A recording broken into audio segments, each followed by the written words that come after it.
பிதா குமாரன் பரிசுத்தாவின் பேராலே அவன் கிறிஸ்துவுக்குள் மிகவும் பிரியமானவர்களே, எரேமியா தீர்க்கதரிசி எழுதின புத்தகம் அதிகாரம் 33வது அதிகாரத்திலே 14வது வசனம். இதோ நாட்கள் வரும் என்று கர்த்தர் சொல்கிறார், அப்பொழுது நான் இஸ்ரவேலின் குடும்பத்திற்கும் யூதாவின் குடும்பத்துக்கும் சொன்ன நல்வார்த்தையை நிறைவேற்றுவேன். எல்லாரும் ஆமென் சொல்லாமா? அவன் ஆம் கிறிஸ்துவுக்குள் மிகவும் பிரியமானவர்களே, நம்ம ஒரு சில பேர் சொல்றதை நம்ம கேட்டிருப்போம்.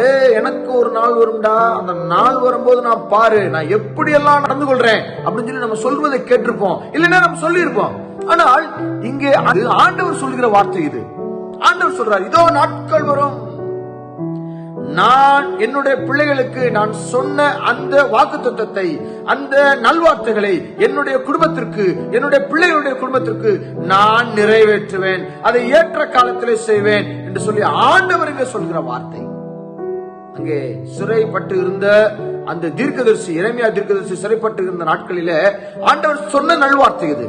நாட்கள் வரும், நான் மறுபடியும் அந்த பிள்ளைகளுக்கு நான் செய்ய வேண்டிய காரியத்தை கட்டாயம் செய்வேன், பாலும் தேனும் ஓடக்கூடிய தேசத்திலே என்னுடைய பிள்ளைகளை நான் மறுபடியும் நிலைநிறுத்துவேன் என்று சொல்லக்கூடிய ஒரு ஆழமான ஒரு வாக்குத்தத்தத்தை நிறைவேற்றக்கூடிய ஒரு வார்த்தை. கிறிஸ்துவுக்குள் மிகவும் பிரியமானவர்களே, நம்முடைய வாழ்க்கையிலையும் அப்படித்தான் நாட்கள் வரும். ஆண்டவர் நமக்கு கிரியை செய்யக்கூடிய நாட்கள் வரும். அது வரைக்கும் நம்ம காத்திருக்கணும்.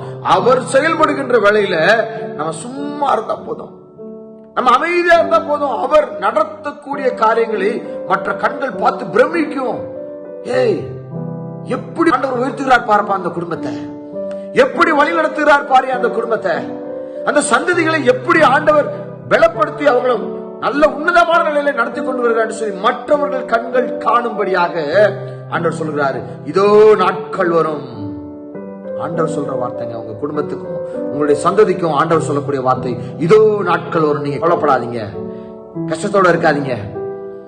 இஸ்ரவேல் குடும்பத்திற்கும் யூதா குடும்பத்திற்கும் அவர் சொன்ன நல்வார்த்தையை நிறைவேற்றக்கூடிய நாட்கள் வரும் என்று சொல்லி ஆண்டவர் உரைக்கிறார். அது நிறைவான ஒரு நிலையான ஒரு வாக்குறுதியாக இருக்கிறது. அந்த வாக்குறுதியை நாம் நம்புவோம், நாம் ஆண்டவரை மாத்திரம் விசுவாசிப்போம். என்னுடைய வாழ்க்கை இப்படி இருக்கிறதுன்னு சொல்லி யோசிக்காதீங்க.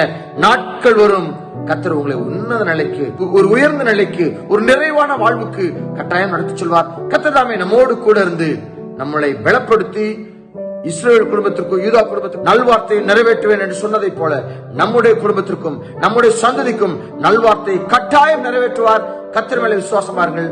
கர்த்தர் தாமே நம்மை பலப்படுத்தி ஆசீர்வதித்து பாதத்தை கற்றுக்கொள்வாராக. ஆமென். God bless you.